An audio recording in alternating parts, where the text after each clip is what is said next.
நான் அருண்குமார், தலைமை ஒருங்கிணைப்பாளர், தமிழ்நாடு வியாபார சங்க பேரவை. இது கேட்குறதுக்கு ஒரு நகைச்சுவையாக இருக்கும். உங்களுக்கு தேச துரோகி பட்டம் வேணுமா? நீங்கள் ஒன்றுமே பண்ண வேணாம். இன்றைக்கி தமிழகத்தில் ஹோட்டல் வச்சுருக்குங்க படுற அவதியை நீங்கள் சொன்னாலே போதும், உங்களுக்கு தேச துரோகி பட்டம் எளிதாக சூட்டப்படும். ஏன்னு கேட்டிங்கன்னா, அமெரிக்க, இஸ்ரேல், ஈரான் மீது தொடுத்த அந்த போர்னால் கச்சா எண்ணெய் இங்கே வரலை. அதனால் உண்மையிலே இது ஒரு துயரமான சம்பவம் தான். இதனால் மிக பெரிய அளவில் பாதிக்கப்பட்டவங்க வணிகர்கள் தான், சரிங்களா? ஏன்னா இப்போது பொதுமக்களுக்கு தட்டுப்பாடின்றி சிலிண்டர் கொடுக்கணும், கண்டிப்பாக அதில் மாற்று கருத்தே இல்லை. அப்போ வியாபாரிகள் யார்? வியாபாரிகளும் பொதுமக்கள் தானே. ஒரு ஹோட்டல் வச்சுருக்கவன் அந்த நம்பி இருக்க எத்தனை குடும்பம் இருக்குது.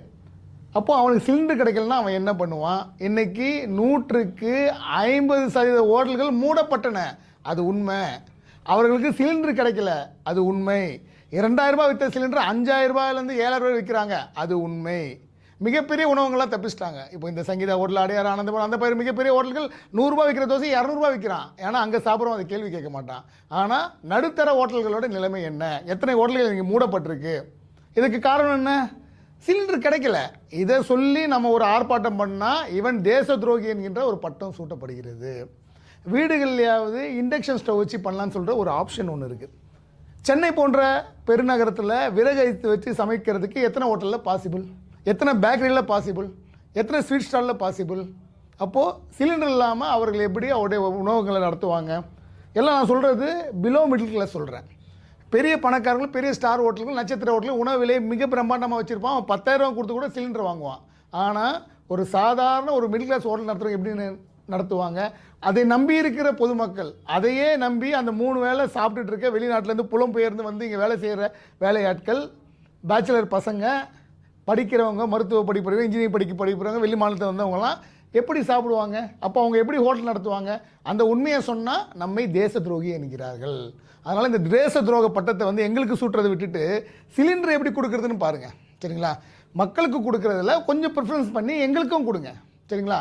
மக்களுக்கு தான் இப்போ எங்களுடைய கோரிக்கை நாங்கள் வச்சுருந்தோம். யார் யாரெல்லாம் கரண்ட் பில்லு எக்ஸ்ட்ரா வருதோ அவங்களுக்கு தள்ளுபடி பண்ணுன்ற ஒரு கோரிக்கை நம்ம வச்சுருந்தோம்.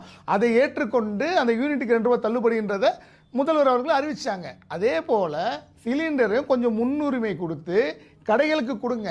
இல்லைன்னா அந்த கடைகள்லாம் மூடப்பட்டு எப்படி கொரோனாவில் ஒரு மிகப்பெரிய வணிக சமூகம் வாழ்விழந்து போனதோ அதே போல் இந்த மாதிரி சிலிண்டர் பிரச்சனையில் ஒரு மிகப்பெரிய சமூகம் வாழ்விழந்து போகும். அதை வச்சுங்க.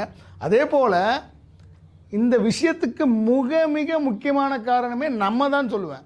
அதாவது யானை தன் தலையில் தானே மண்ணை வாரி போட்டுக்கொன்ற மாதிரி நம்ம மக்கள் அமெரிக்காவை பணக்காரனாக்கி நம்ம தலையில் நம்மளே மண்ணாளி போட்டுக்கிட்டோம். நமக்கு தொடர்ந்து சொல்கிறோம் சுதேசி சுதேசி, அந்நிய நாட்டு பொருட்களை யூஸ் பண்ணாதீங்கன்னு எத்தனையோ வாட்டி சொல்கிறோம். எவன் கேட்குறான்?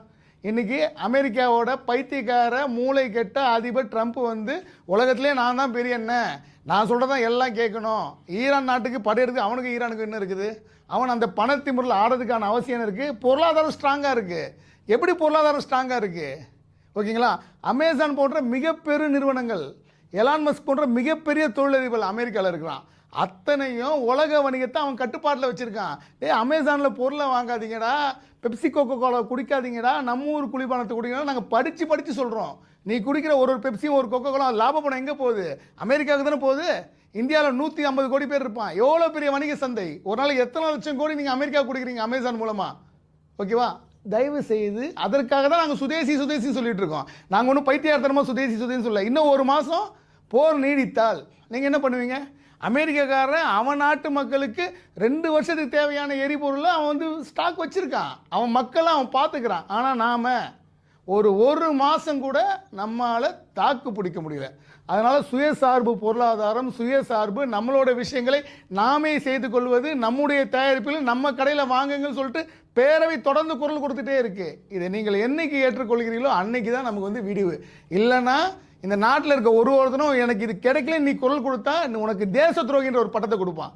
ஓகேவா? நான் தேச துரோகியாக இருந்தாலும் பரவாயில்ல, என்னுடைய வியாபாரிகளுக்கு, என்னுடைய மக்களுக்கு என்னென்ன பாதிப்பு வருதோ அதை நாங்கள் தொடர்ந்து கேட்டுக்கொண்டே இருப்போம். தயவு செய்து உள்நாட்டு பொருட்களை, உள்நாட்டு தயாரிப்புகளை உள்நாட்டு கடையில் வாங்க. அமேசானை புறக்கணிங்க. பெப்சி கோகால குடிச்சா என்ன? குடிச்சு தான் நீங்கள் உயிர் வாழணுமா? அமெரிக்காக்காரனுக்கு தேவையில்லாமல் நம்ம நாட்டு பணத்தை எதுக்கு கொடுக்குறீங்க? கொடுத்தீங்கன்னா ட்ரம்ப் போன்ற பைத்தியக்காரன் இன்னும் மோசமான வலதுசாரி கொண்டு வருவான். அவன் இன்னும் நம்மளை தூக்கி போட்டு மிதிப்பான். ஓகேவா? அதனால் தயவு செய்து உள்நாட்டு உற்பத்தியை ஊக்குவித்து உள்நாட்டு கடைகளில் வாங்க. வாழ்க சுதேசி வணிகம், வளர்க சுதேசி வணிகம்.